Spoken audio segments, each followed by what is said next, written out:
Well, thank you, AJ, for that wonderful intro. So, my name is Juanita Matthews. I'm originally from Cambridge, Massachusetts. I grew up playing basketball and the violin. So it's interesting, I carried a basketball and a violin to school. Got a little peer pressure on that, like what are you gonna do? So I chose basketball because I just love playing basketball. And so, when I got to, I think it was the 8th grade, I was playing in 6th, 7th, and 8th grade, and I was playing outside, because I used to just play in the street all the time with the guys. And it's funny, because this coach for Cambridge Ringe and Latin said, hey, what grade are you in? And I told her, I said, I'm in the 8th. She goes, you're gonna play basketball next year? I was like, yeah, but she then had to go to another school. So I was like, oh man. So I was actually afraid at the time. It was the 9th grade. I was like, I don't think I'm gonna make it, because I was like hanging out a lot. I was just doing stuff I wasn't supposed to be doing. And so 10th grade comes along. I said, I'm gonna try out for the team. So I was on JV for a day. They then just said, no, you're gonna be on varsity. So I was actually a center and a forward at the time. Fast forward, didn't know what I was gonna do in life, because all I knew, I dropped the violin, and all I knew was basketball. Wasn't sure what I was gonna major in if I did go to college, couldn't afford to go to college. And this coach came up to my ex-coach in high school and said, hey, what about this one? How's she doing? Well, she doesn't know what she's gonna do. So his name was Craig Mobley, and he was in the Air Force, and he was getting ready to coach Middlesex Community College in Bedford, Massachusetts. And he met me and asked me what I wanted to do in life, and I was a smart mouth at the time. I was like, I don't know what I'm gonna do, like what? So he promised me, he basically promised me that he was gonna look out for me because he saw something in me. Similar to Greg Harrell's story, it's really funny because I was like, I don't know if I can do this. So he gave me a little more confidence because he showed that he cared.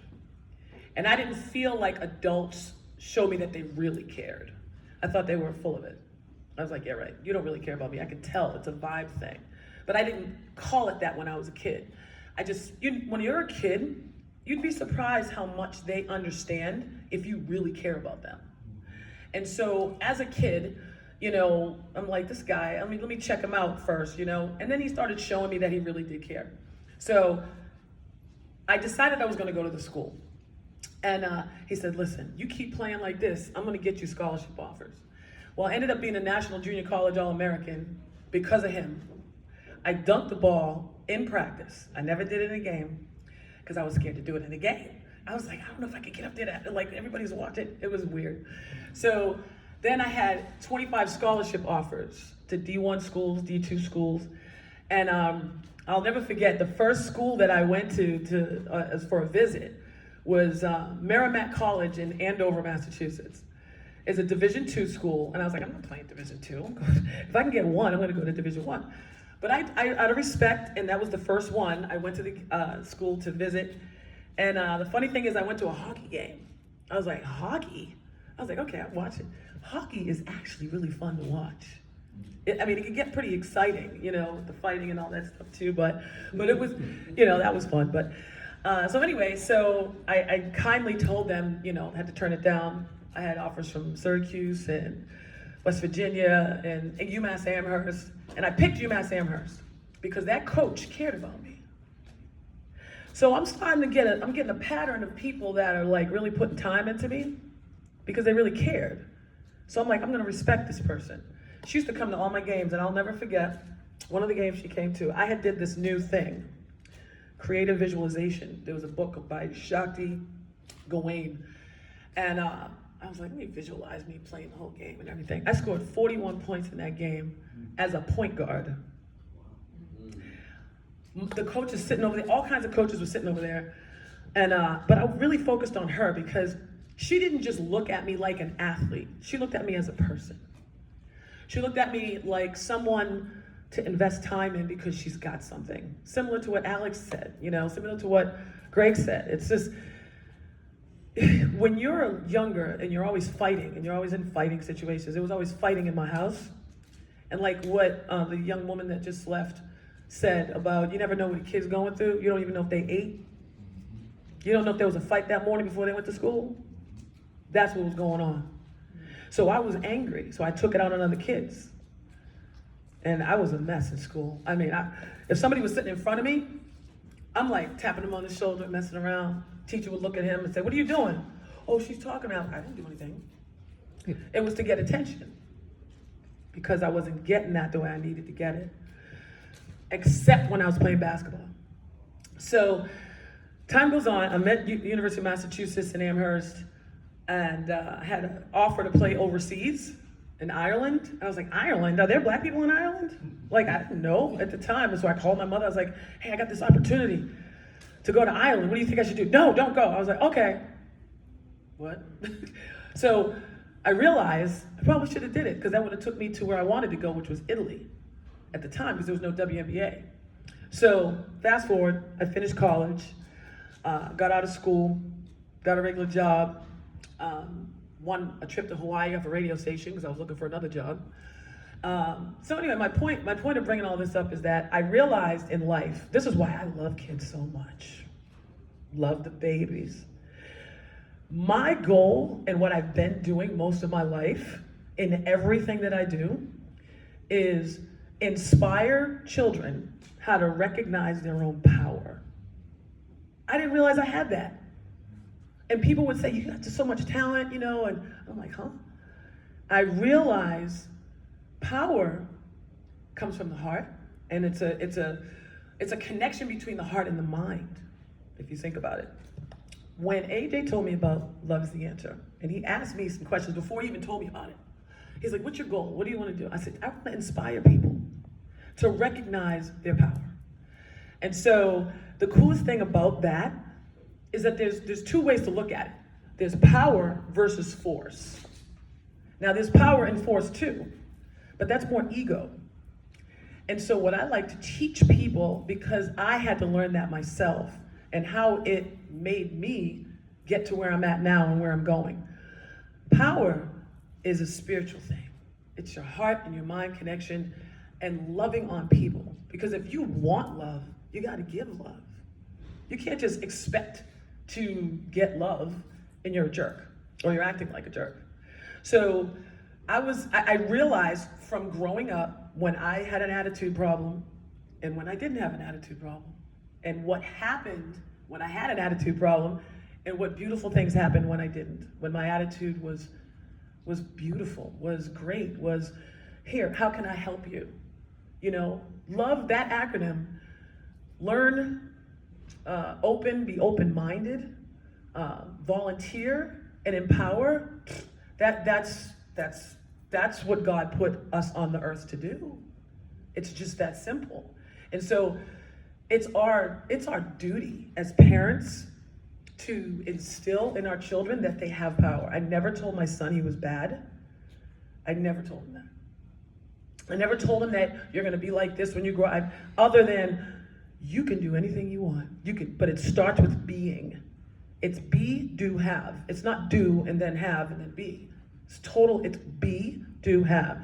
Whoever you're being is going to attract what you're going to be doing, and whatever you're doing is going to lead you to what you have or what you're going to have. And so I love speaking to children. Like, if there's any opportunity where I can speak in front of the kids, we're going to have a ball. I spoke at Morgan State. One of my clients, my real estate client, asked me to speak because she's a teacher at Morgan. "Can you speak to my class about parenting?" I didn't know what I was going to say. I was just going to keep it real. Like I said, I always told my son, I treated him like a human, not like a kid. And I didn't yell at him. I was just cool. And anytime I needed advice, I'd go, "Ben, you got any advice, man?" He's 3 or 4 years old. I was in a semi-pro basketball game because I played semi-pro for 3 years. I didn't go pro because I ruptured my Achilles tendon the year I was going to go to the Mystics camp. So that was over. However, I still played semi-pro. This one game, he is on the sideline dribbling basketball, like 3, 4 years old. I go, "Hey, Ben, you got any last minute advice?" He said, "Yeah, Mom, never let him see you sweat." I was like, "What?" "Where'd you get that from? Wasn't that from a Right Guard commercial?" I don't think he's ever seen a wreck. I'm just like, did you see it when you were in my stomach? Like, I don't get it. Like, so it was so cool. Inspired me so much. I was like, okay, no problem. As an adult, after playing semi-pro, after rupturing my Achilles, this one and then this one twice, and then this one once, I decided, you know what? I'm gonna run track. I know, that sounds crazy, right?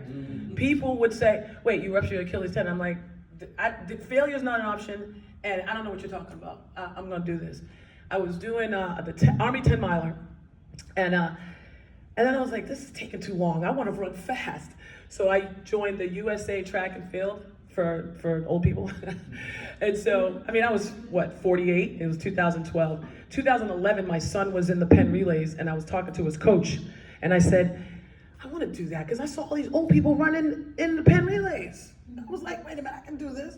Trained for it. I said, I promise you I'm going to be in the Penn Relays in 2012, and I was. And I won 2 gold medals in the indoor track and field for the 60 meter and the 200 meter. Where did that come from? It came from the grit that I got, but it also came from the love that people gave to me that said, Juanita, you can do whatever you want. Who goes and runs track after you rupture your Achilles tendon 3 times? It's a very interesting injury to have. It takes a year to heal. Well, now it probably takes like a couple months now because of all the technology. But you know, it made me realize, you know what? I have this power and I want to use it to inspire people. And I love it. I love it. And I'm still gonna run. I still run. I play pickleball. Anybody play pickleball in here? Oh yeah, let me know. We're gonna play. But yeah, I'm just really excited to be a part of this movement because we all need to recognize our power. And the only way to do that is to go within. And I love to teach children how to do that. When I was coaching children, because I coached basketball for boys, when I did that, I actually showed them how to visualize because it worked for me. And it's really an empowering thing to do, is to go within yourself. Because we're so caught up in all the distractions. There's way more distractions now than ever before. I mean, even as an adult, I mean, it's hard to be an adult sometimes. So they need us. They need us to let them know that it's possible. I just completed something, and this is the last thing I'm gonna say. I always wanted to sing the national anthem at an event, at a sporting event. Just did it Sunday at the Polo Jazz event in Brandywine, Maryland. Mm-hmm. Oh my God. Thank you. And it was a cappella. And now, you know, people, look, I don't know, you know, certain people are very critical, like at the Apollo. Do you know what I'm saying? So I was like, you know what, I'm just gonna practice. I was nervous, but then I was like, you know what, God gave me this. So why do I need to be nervous? Just do it. And I did it. At this age now, doing that, I wanna do it again. So if anybody knows of any sports teams want somebody to sing the national anthem, I will do that for them. But listen, thank you so much for listening. I hope I didn't take up too much time. And I look forward to meeting all of you in person and like one-on-one and talking to these children. Okay? Awesome. Thanks. Thank you.